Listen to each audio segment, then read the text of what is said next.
Swayam Prabha. Digital India. Educated India.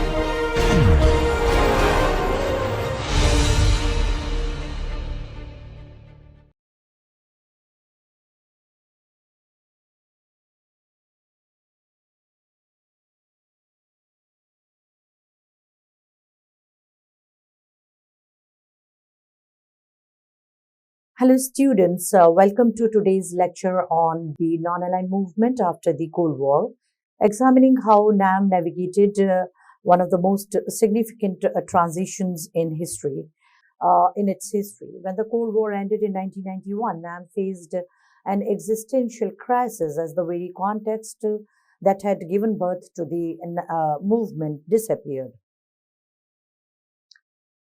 Well, today we'll examine the collapse of Soviet Union and of the Cold War and their immediate impact on NAM. We'll study the identity crisis and intense debate about the relevance that followed, the process of redefining NAM's purpose and focus in the post-Cold War era.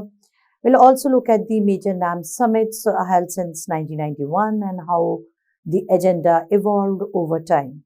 New focus areas including development, globalization, climate change, and terrorism will be examined closely.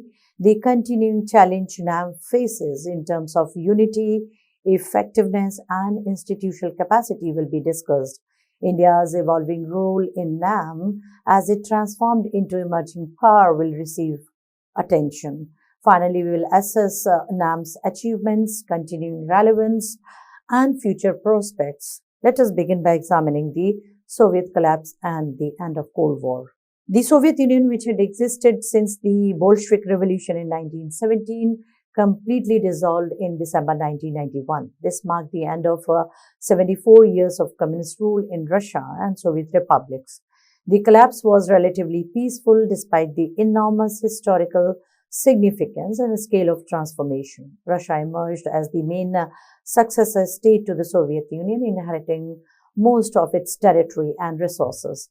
The communist ideology that had defined the Soviet system had challenged capitalism, collapsed. The Warsaw Pact military alliance led by Soviet Union had already dissolved earlier in 1991. Understanding the Soviet collapse is crucial because it fundamentally transformed the international order. The end of one superpower meant the bipolar world of the Cold War was over.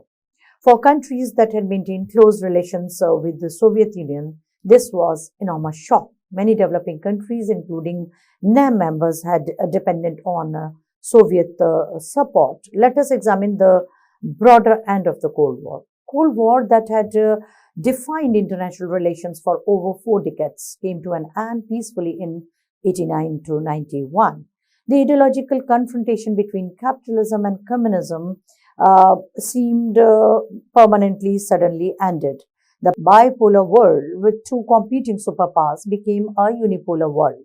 The United States emerged as the sole remaining superpower with unmatched military and economic power globally. The intense military competition and nuclear arms race that had characterized Cold War also ended.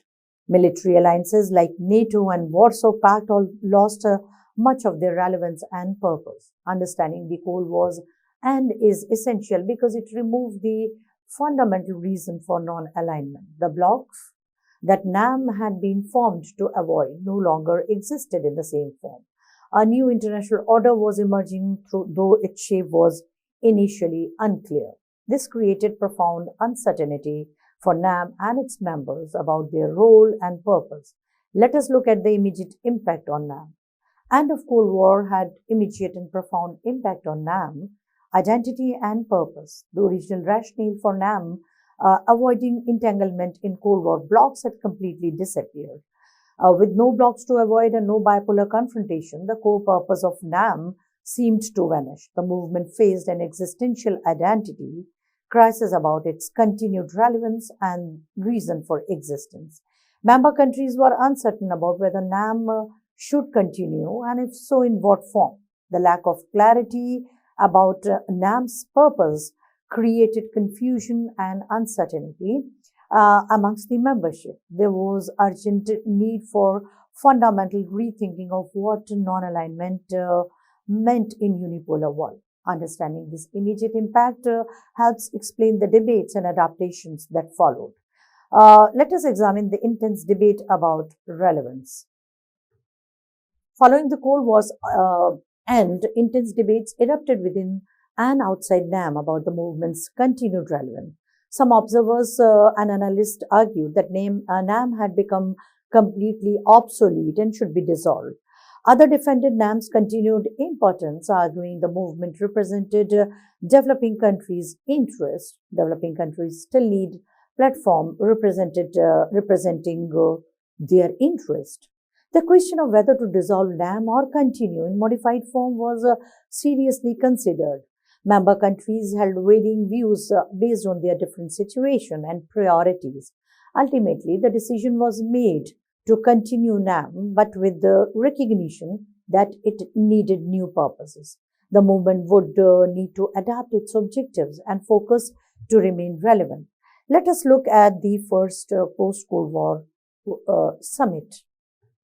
The 10th NAM summit held in Jakarta, Indonesia in September 1992, which was the first summit after the Cold War ended. 108 members countries participated in this crucial summit that had to address the changed circumstances. Summit took place just months after Soviet Union's dissolution, making the new context very immediate. Member countries gathered to discuss how NAM should respond to the transformed international environment. The summit addressed new challenges, including the emerging unipolar order and globalization. A key outcome was reaffirming NAM's continued relevance despite changed circumstances. The emphasis shifted towards economic development issues rather than purely political and military concerns. Understanding the Jakarta summit shows NAM's initial response to the crisis. The movement chose adaptation over dissolution, but the path forward was not entirely clear. Development focus would increasingly dominate future summits. Let us examine how purpose was redefined. NAM underwent fundamental process of redefining its purposes and objectives for the post-Cold War era. The shift from primarily political and security focus to economic development became clear. Economic development, poverty reduction, and improving living standards became a central objective. South-South cooperation was heavily emphasized as practical response. Global governance reforms, particularly of United Nations and international financial institutions, became priority. Economic justice and fairer international economic system were advocated consistently. New issues including environment, human rights, and globalization were added to the agenda. Understanding this redefinition shows NAM's attempt to find new relevance. The movement positioned itself as representative and advocate for developing world's interests. However, whether these new objectives were really required, NAM specifically was debatable. Let us look at the globalization challenge. Rapid globalization in the decade of 90s presented both opportunities and challenges for NAM member countries. Economic globalization accelerated dramatically with increased trade investment and financial flow. Trade liberalization under GATT, GATT, and later World Trade Organization established in 1995. Developing countries faced pressure to open economies and reduce barriers. However, concerns emerged about marginalization of developing countries in globalization process. The benefits of globalization appeared very unevenly distributed, favoring developed countries. NAM advocated for making globalization more inclusive and beneficial to the developing world. Understanding globalization challenge shows major concern for NAM members. Many developing countries lacked the capacity to compete effectively in liberalized global economy. Technology gaps, weak infrastructure, and limited resources created disadvantages. NAM called for fairer rules and assistance, but with limited success. Let us examine the Cartagena Summit. 11th NAM Summit was held in Colombia in October 1995 that focused heavily on economic issues. 113 member countries participated, showing continued commitment despite relevance debates. Summit occurred in context of rapid globalization and establishing of WTO earlier that year. Impacts of globalization on developing countries were major concern discussed extensively. Economic development priorities, including poverty reduction, were emphasized strongly. Debt relief for heavily indebted developing countries was advocated. Technology transfer remained an essential demand. Understanding Cartagena shows how economic issues had moved to center of NAM agenda. The summit declarations were primarily about economic rather than political issues. The trend towards economic focus would continue. Let us look at the significant Durban Summit. 12th NAM Summit held in Durban, South Africa in September 1998 was historically significant. This was the first NAM Summit in South Africa after the end of apartheid. Nelson Mandela, the iconic anti-apartheid leader and South African president, hosted the summit. 113 countries participated. The focus was particularly on African development challenges and needs. Debt cancellation for heavily indebted poor countries was strongly urged. The summit occurred shortly after Asian financial crisis, highlighting the vulnerabilities of developing countries. Understanding Durban Summit shows NAM's attention to African concerns. South Africa's participation brought major economy and influential leader into NAM. However, the actual influence of NAM declarations on global economic policies remained limited. Summit demonstrated organizational continuity, but questions about effectiveness persisted. Let us examine UN reform advocacy. Reform of UN, particularly the Security Council, became an important issue in the NAM summits after Cold War. NAM called for permanent seats in Security Council for developing countries from different regions. Reform of veto power was discussed, though positions varied amongst members. Greater representation of developing countries in decision-making was fundamental demand. NAM argued that UN structure reflected 1945 power distribution, not contemporary realities. Understanding UN reform advocacy shows NAM's focus on global governance issues. The movement positioned itself as advocate for democratizing international institutions. However, achieving Security Council reform proved extremely difficult. Veto holding permanent members resisted changes that would dilute their power. Despite decades of advocacy, substantial UN reforms have not occurred. NAM's liability to achieve this goal highlighted its limited influence. Let us look at September 11's impact.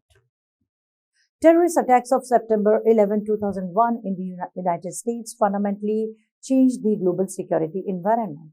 The attack and subsequent war on terror launched by USA affected NAM members directly. Some NAM countries became targets of pressure to cooperate with American counterterrorism efforts. Afghanistan, a NAM member, was invaded by US-led coalition in October 2001. Iraq, also NAM member, would be invaded in 2003. Security environment became more threatening for some developing countries. Understanding September 11's impact shows how global events affected NAM. Counterterrorism became major international priorities, sometimes overriding their concern. Some NAM members faced difficult choices about how to respond to American pressure. But after 9/11, America virtually declared a war against terrorism. The United Front NAM tried to present became harder to maintain. Terrorism had and how to define and respond to it became contentious issue. Let us examine terrorism debates within NAM. Defining terrorism and agreeing on appropriate responses proved extremely difficult for NAM.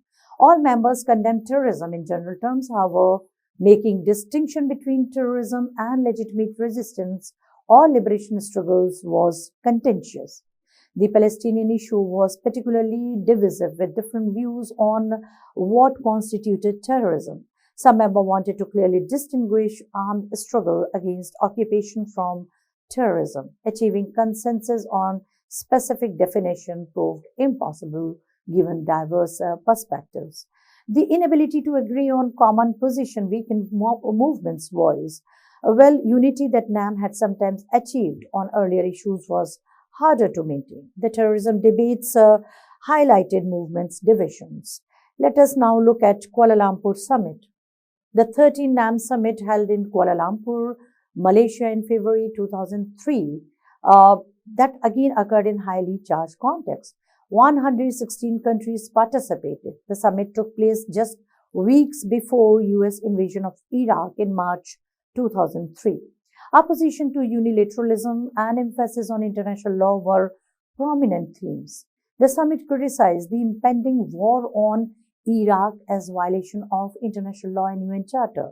Malaysian Prime Minister Mahathir Mohamad, known for forthright views, hosted the summit. Understanding Kuala Lumpur Summit shows that NAM's position on major crisis. The movement united in opposing Iraq invasion without a UN Security Council authorization.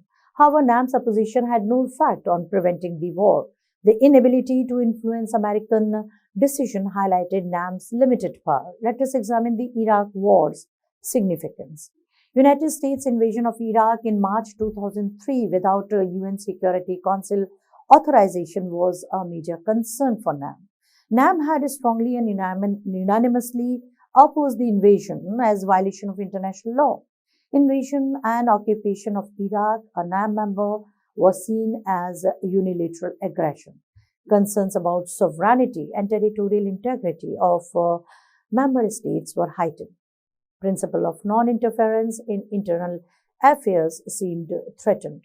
Understanding Iraq war's significance shows limits of NAM's influence. Despite united opposition, NAM could not prevent or stop the invasions. War demonstrated that powerful countries could act unilaterally regardless of international opposition and even without any kind of UN authorization. Now, this reinforced NAM members' concern about the unipolar world order. Iraq war became rallying point for NAM's opposition to unilateralism. However, rhetorical opposition without power to prevent action showed movement's limitation. Let us look at the Havana Summit. The 14th NAM Summit held in Havana, Cuba in September 2006 had a distinctive character. 118 members countries participated in the summit. Cuban leader Fidel Castro, aging but still influential, hosted the summit. Strong anti-imperialism themes and criticism of United States policies featured prominently. Summit occurred during a period of left-wing governments in Latin America. Venezuela's Hugo Chavez and other leaders critical of US attended. Understanding Havana Summit shows ideological diversity within NAM. Cuba's hosting brought more radical rhetoric than some other summits. However, not all members shared Cuba's strong anti-American positions. Summit highlighted tensions between different approaches within the movement. More moderate members were uncomfortable with harsh rhetorics. Nevertheless, Cuba successfully hosted, showing NAM's continuing organizational function. Let us examine 2008 financial crisis impact. Major financial and economic crisis that began in 2008 severely affected NAM member countries. The crisis originated in developed countries, particularly USA, but spread globally. Developed countries that had not caused the crisis suffered significant economic damage.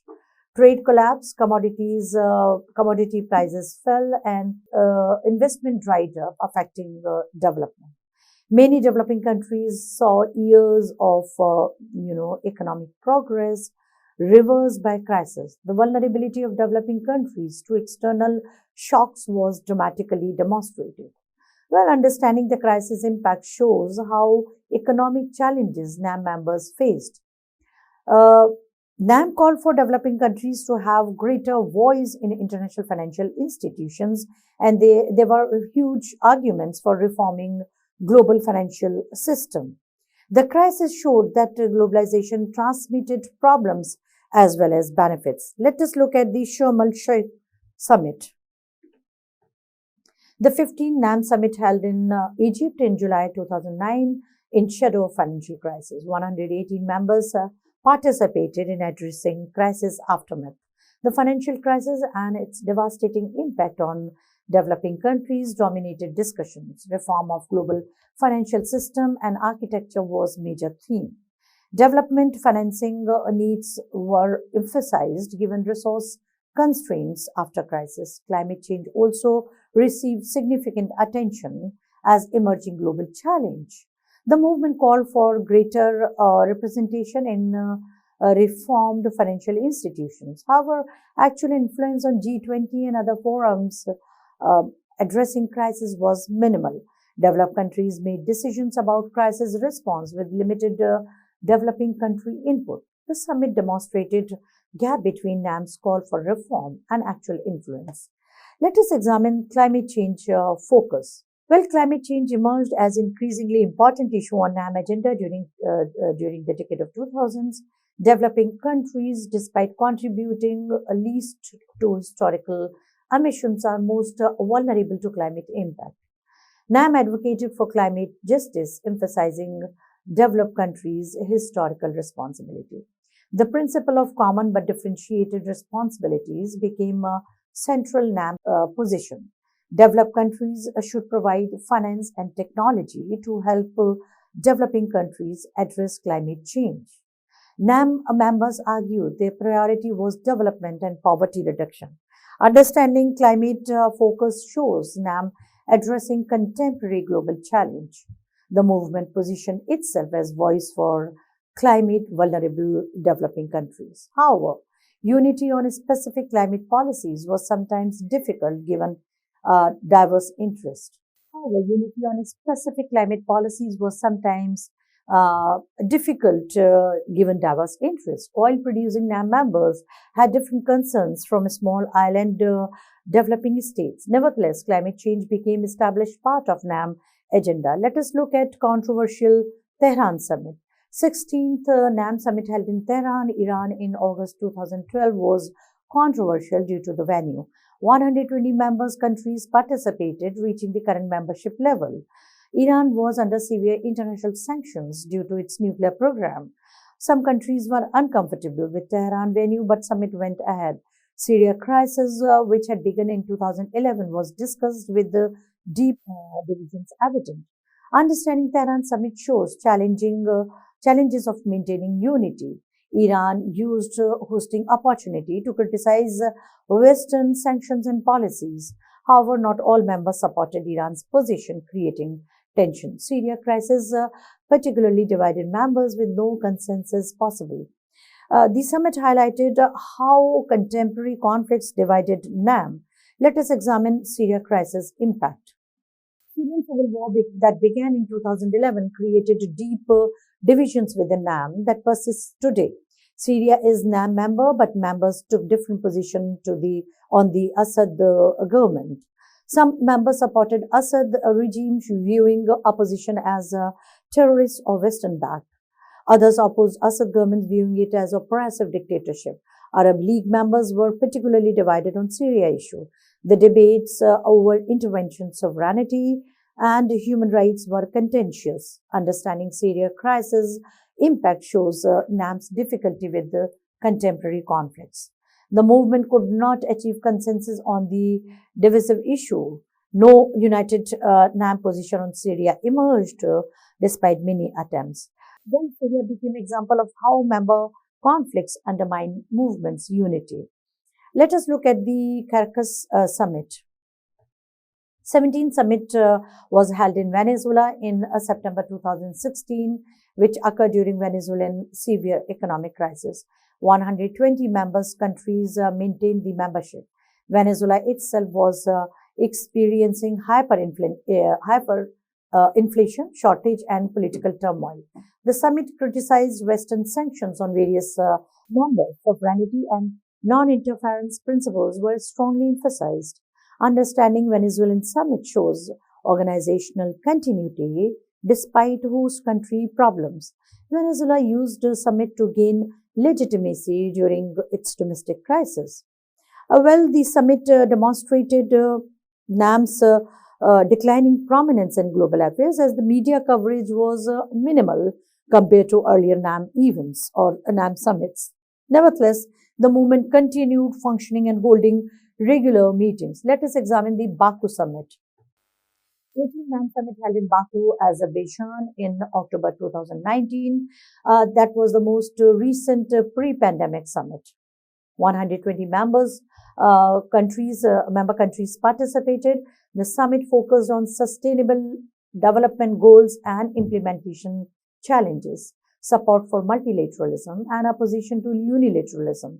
Palestine solidarity remained a consistent element of summit declaration. Understanding Baku summit shows continuity in NAM's agenda and positions.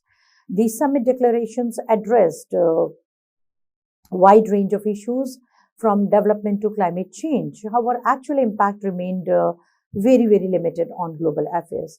Summit demonstrated organizational survival but declining relevance. The COVID pandemic would soon create new challenges. Let us look at pandemic impact. The global COVID-19 pandemic that began in 2020 had devastating impact on NAM member countries. Developing countries faced severe health, economic and social consequences. Health systems in many developing countries were overwhelmed by pandemic. Economic devastation from lockdowns and trade disruption was enormous. The pandemic reversed years of development progress in many countries. Vaccine inequality with the developed countries monopolizing early supplies was major concern. Understanding pandemic impact shows vulnerabilities of developing countries. NAM called for vaccine equity and access but with limited effect.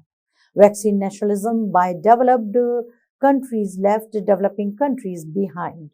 The pandemic highlighted again the developing countries face disproportionate impacts. Now, NAM's call for cooperation and solidarity had minimal practical effect. Let us examine the recent Kampala summit. 19th NAM summit held in Kampala in January 2024. It was the first summit since pandemic. 120 members participated. Post-pandemic recovery challenges were central focus of discussion. Debt relief and restructuring for countries facing debt crisis was advocated. Climate finance and implementation of climate commitments were emphasized. African leadership of summit brought focus on African development needs. Understanding Kampala summit shows NAM addressing contemporary challenges. The summit declaration called for a reformed international financial system. However, the actual influence of these calls on global policy remained questionable. While media coverage was limited and global attention was minimal. Let us look at institutional reforms attempted. NAM made some limited attempts at institutional reforms since the Cold War ended. A coordination bureau was established based in New York to coordinate between summits. The chair position rotates with each summit, with host country taking chairmanship. Some secretariat functions were created, but institutional structure remains weak. Ministerial meetings are held between summits to maintain momentum. Understanding institutional reforms shows recognition of organizational weaknesses. The reforms have been quite limited compared to what some advocated. Members were reluctant to create a strong centralized bureaucracy. Concerns about sovereignty and independence limit institutionalization. The weak structure contribute to limited effectiveness and continuity. Nevertheless, basic organizational framework has been maintained.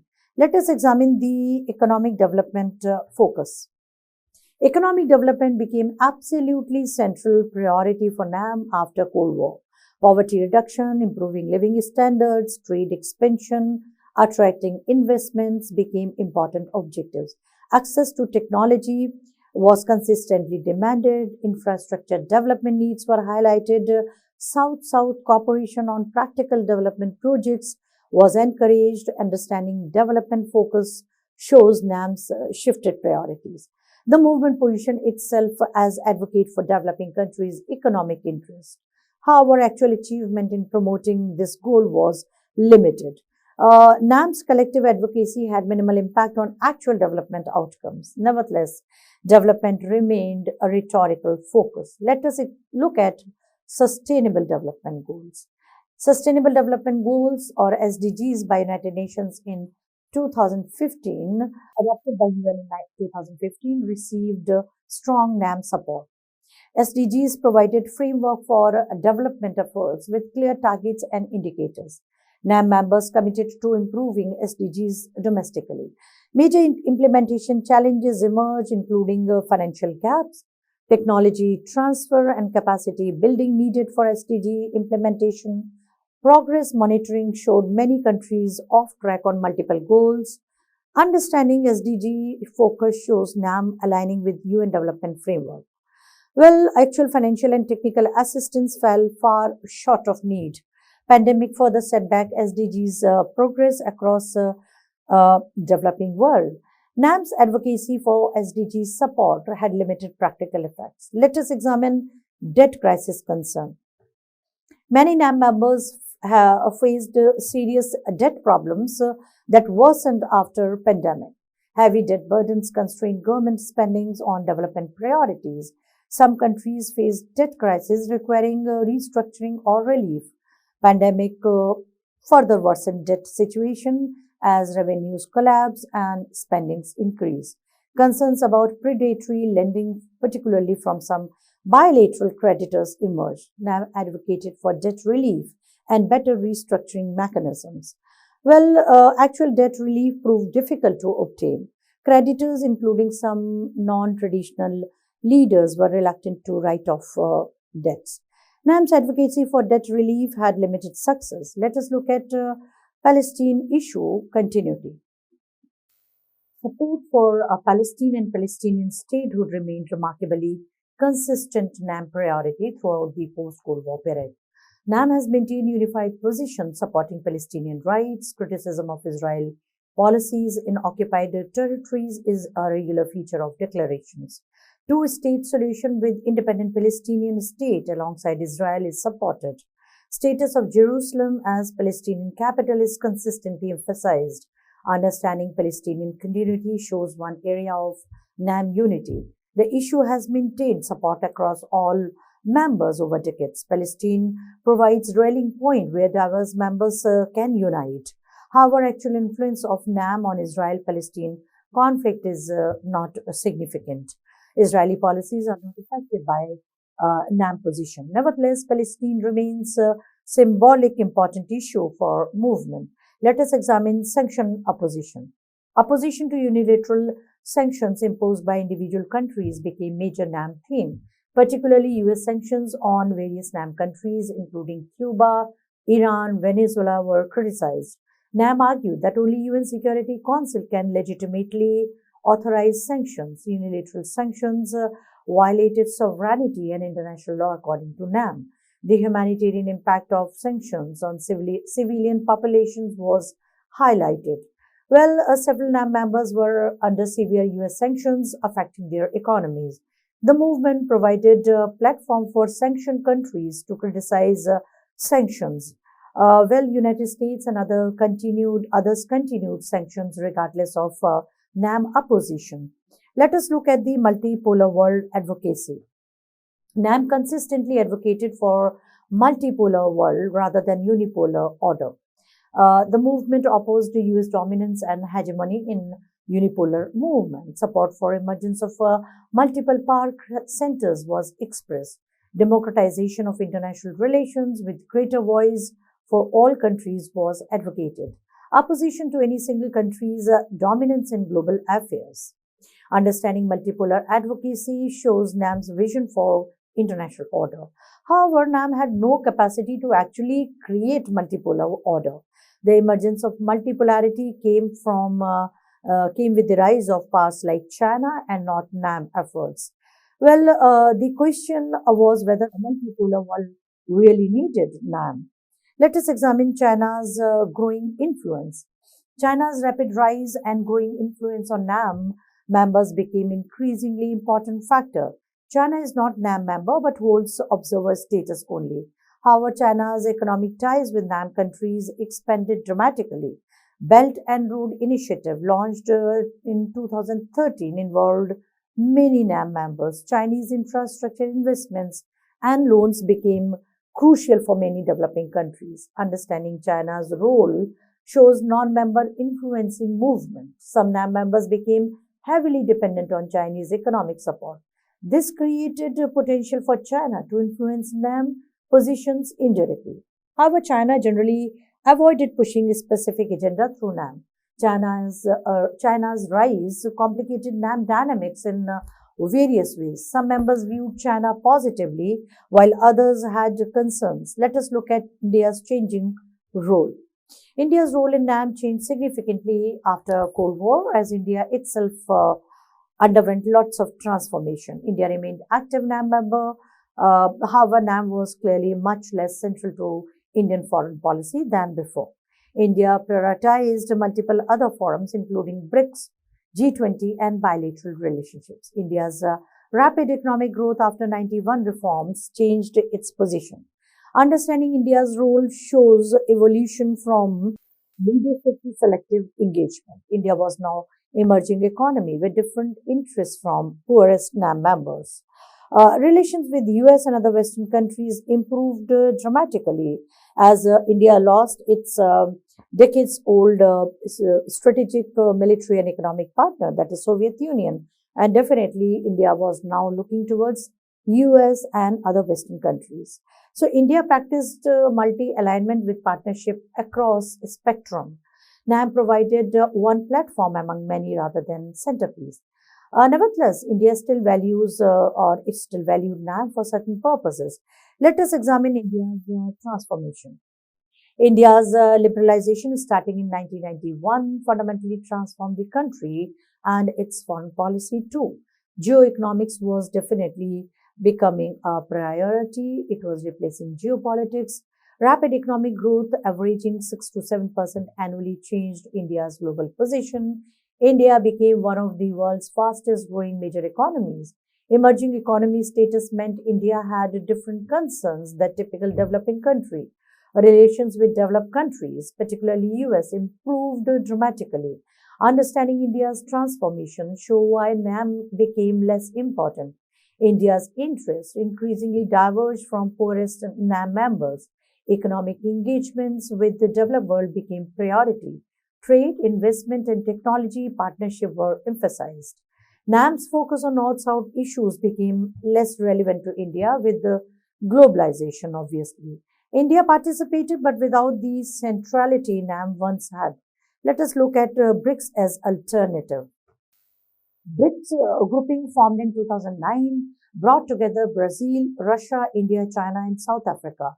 BRICS represented emerging economies with significant global weight. The group was much more focused and cohesive than diverse NAM membership.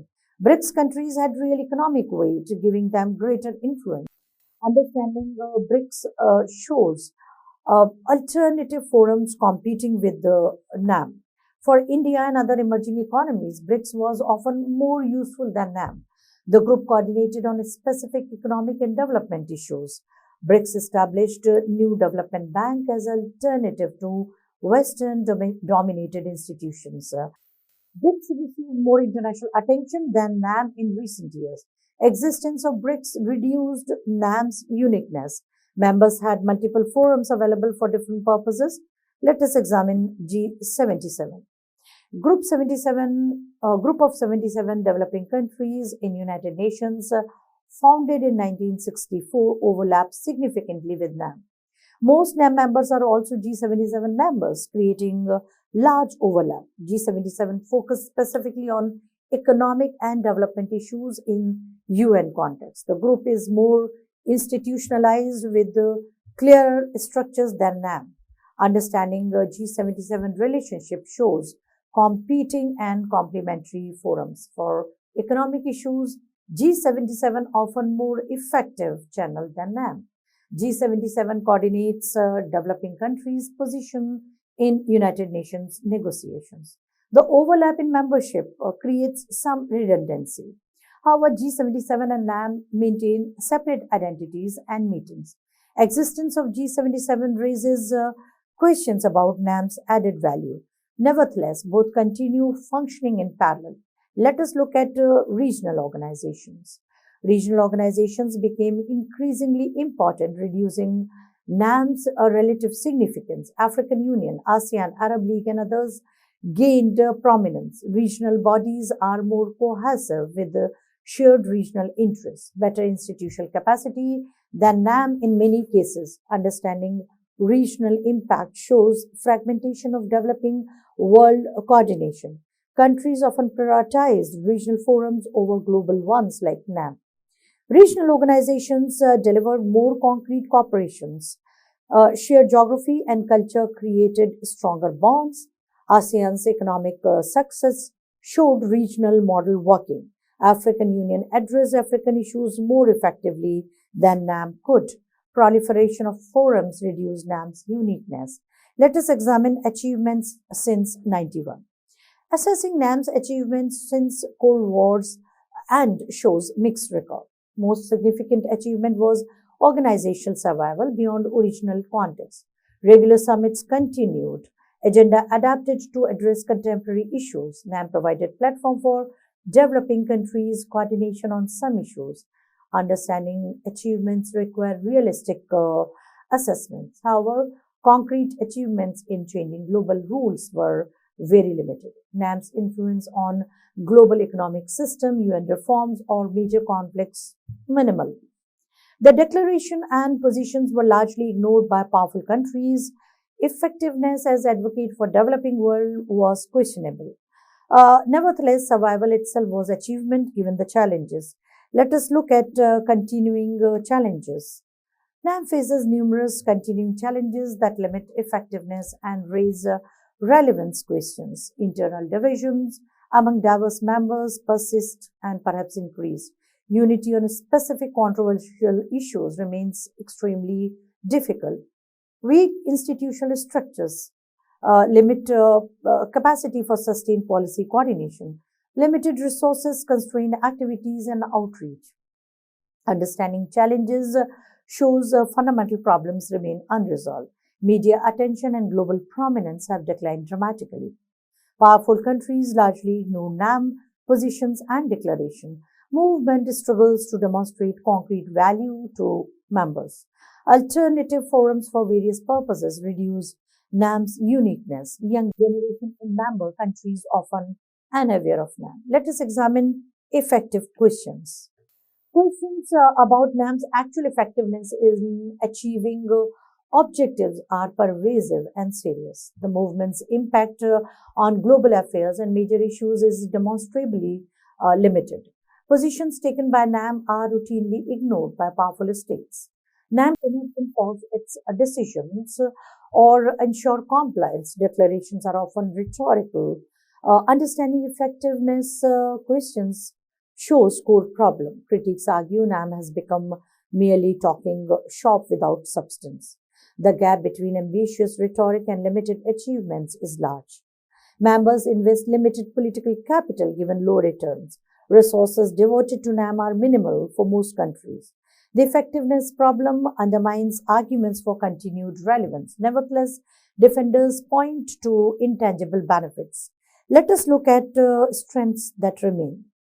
Despite challenges and limitations, NAM retains some strengths and value for members.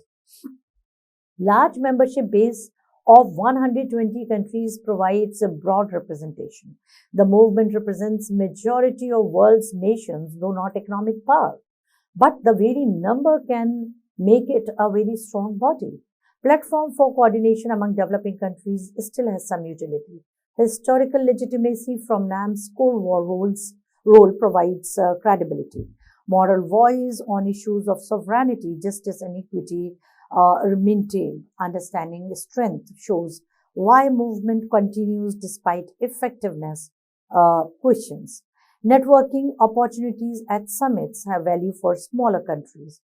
Symbolic importance of maintaining developing country solidarity. Some issues like Palestine provide unity and shared purposes. However, whether these strengths justify continued investment is debated. The value varies for different members. Let us examine reform proposals. Various proposals have been made for reforming NAM to improve effectiveness. establishing permanent secretariat with substantial staff, strengthening institutional structure and coordination mechanisms is advocated, focusing on fewer priorities rather than addressing everything suggested. Better implementation and follow-up mechanisms needed. Understanding reform proposals shows recognition of problems. However, actual reforms implemented have been minimal. Members are reluctant to create a strong centralized bureaucracy. Sovereignty concerns limit willingness to delegate authority. Resource constraints prevent substantial institutional investment. Reform discussion happen regularly, but concrete changes are rare. Weak structure persists despite recognition of problems. Let us look at contemporary relevance debate. Debate about NAM's contemporary relevance continues with no clear consensus emerging. Critics argue movement has outlived usefulness and adds little value. Alternative forms exist for most purposes. NAM claims to serve. Effectiveness is so limited that maintaining a NAM is waste of resources.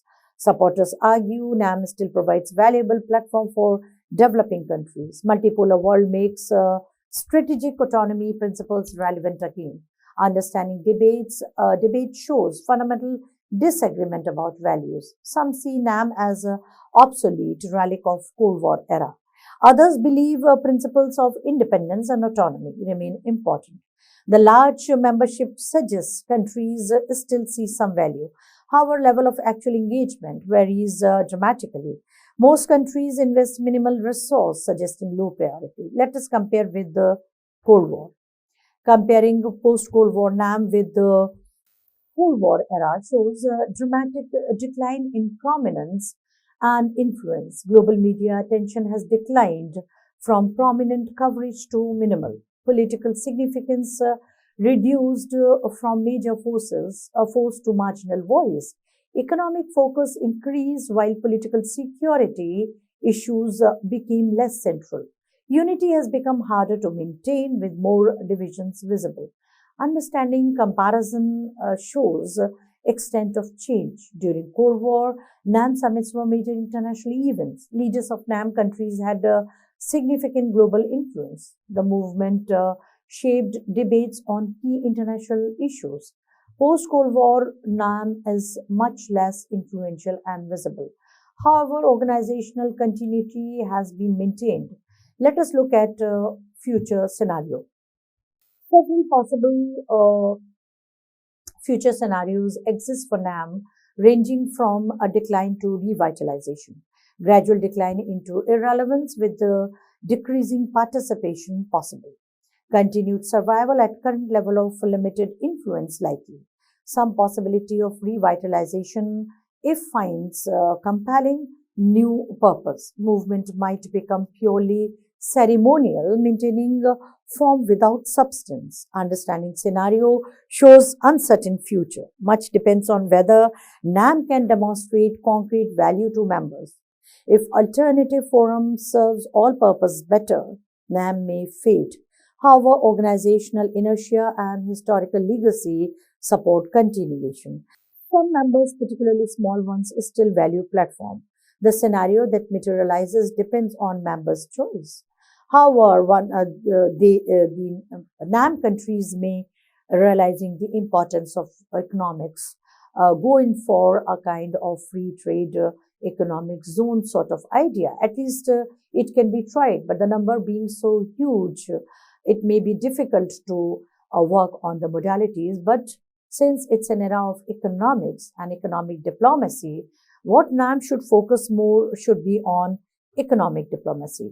Well, several important lessons emerge from NAM's post-Cold War experience. Adaptation to changing circumstances is essential for institutional survival. International organizations need clear purpose that members value. Unity difficult to maintain amongst diverse members with the different interests. Economic issues increasingly important but also contentious. But NAM need to focus more on economic issues. It will also think of creating a kind of economic zone, free trade agreements bilaterally or multilaterally in the form of small groups also, and they can better focus on the economic priorities rather than political and strategic issues. Well, understanding lessons help assess NAM and similar movements. Moral positions and rhetoric have limited impact without power. Multiple forums often work better than single large diverse groupings. Institutional capacity matters for effectiveness and delivery. The lesson that organizations can survive beyond original purpose. However, survival without effectiveness raises questions about value. Let us look at NAM's legacy. NAM's historical legacy is significant regardless of current or future relevance. During Cold War, movement provided crucial voice for developing world, enabled newly independent countries to navigate dangerous bipolar confrontation. Consistent support for decolonization helped delegitimize colonialism. Promotion of peace and peaceful coexistence had moral values. NAM was one strong movement against racialism and apartheid. Understanding legacy requires appreciating historical context. NAM represented aspirations of developing countries for independence and justice. The movement gave collective voice to countries that individually lacked power. Many current international norms were supported by NAM advocacy. However, contemporary impact and relevance are much more limited. The legacy is primarily historical with diminished present significance. Let us provide overall assessment. Overall assessment of NAM since Cold War requires balanced view acknowledging both survival and limitations. NAM survived the end of Cold War, which many thought would be fatal. Organizational continuity maintained with regular summits and declarations, and that too with a huge presence. The movement adopted agenda focusing on development and contemporary issues. Understanding assessment requires recognizing achievement and failures. However, influence and effectiveness dramatically declined from Cold War era. Concrete achievements in changing global rules or addressing conflicts minimal. The movement increasingly marginal in global affairs. Many members gave NAM low priority in their foreign policies. Alternative forums often more effective for specific purposes. The future remains uncertain depending on whether NAM finds renewed purpose. Let us conclude our examination. The Cold War ended in 1991, creating existential crisis for the non-aligned movement. NAM faced intense debates about relevance, but ultimately chose to continue. The movement redefined purpose, emphasizing economic development and global governance reforms. Regular summits continued throughout post-Cold War period, maintaining organizational structure. However, influence and effectiveness declined dramatically compared to Cold War prominence. India's role evolved from leadership to selective engagement as its priorities changed. The future of NAM remains uncertain depending on whether it can demonstrate concrete values to members. Members need to revitalize and review the entire structure, purpose, and goals of the institution. This is a big organization with a huge membership of more than 100 countries that continue to be an effective voice in international platforms. There are many countries which are economically quite developed and strong, like India. And therefore, even economic giants like China are having close economic trade and investment relationship with many NAM members. The issue is how to bargain and how to restructure the organization in a way that it proves to be more economically viable. Since most of the countries are poor, facing debt crisis, facing a crisis of resources, they can move on to become a kind of free trade zone. They can make smaller zones of, like, say, African countries, Asian countries, Latin American countries can have smaller groups, free trade zones. They can have mutually beneficial bilateral or multilateral trade policies. The bigger countries or the richer countries can contribute more to improve the resource base of the organization. The most important is that organization should have permanent structures like secretariats. They should have permanent staff. United Nations, despite all its irrelevance and despite all its failures, continue to be valued by members. Just because it has a permanent structure, it has specialized agencies. On that lines, even NAM can have specialized agencies. Maybe the world is not listening to them, but then the group in itself can have many organizations to work in the areas of social, economic, cultural, development or exchange, and thus enhance solidarity. But they need to definitely have a permanent structure. Maybe NAM worked during the Cold War without a permanent secretariat or without much staff, but now it needs to, there is a need for overhauling of this organization. Thank you.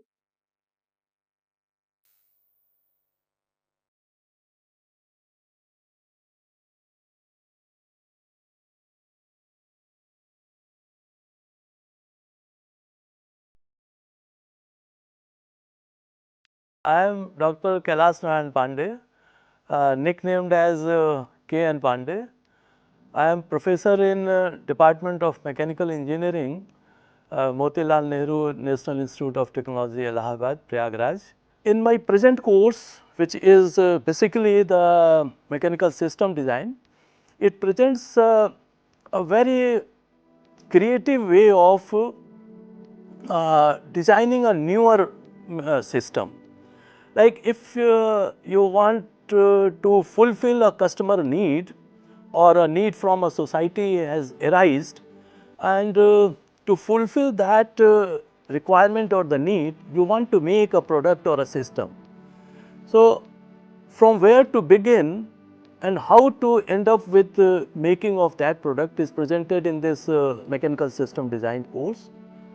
And with the help of that, one may know how to start from identifying the need, defining a problem, and then developing different concepts and evaluating those concepts, getting the best concept, and then converting those concepts into product with its architecture and the configuration, and finally its detailed design and the manufacturing processes.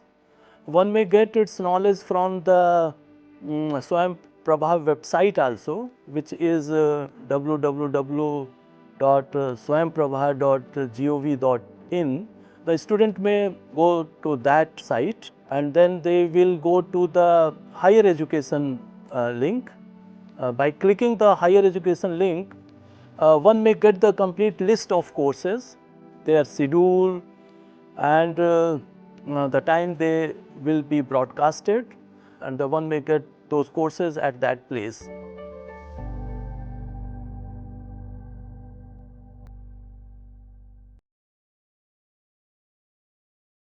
This is Professor Shivani Goswami. I am teaching at IP Guru Gobind Singh Indraprasth University, Delhi.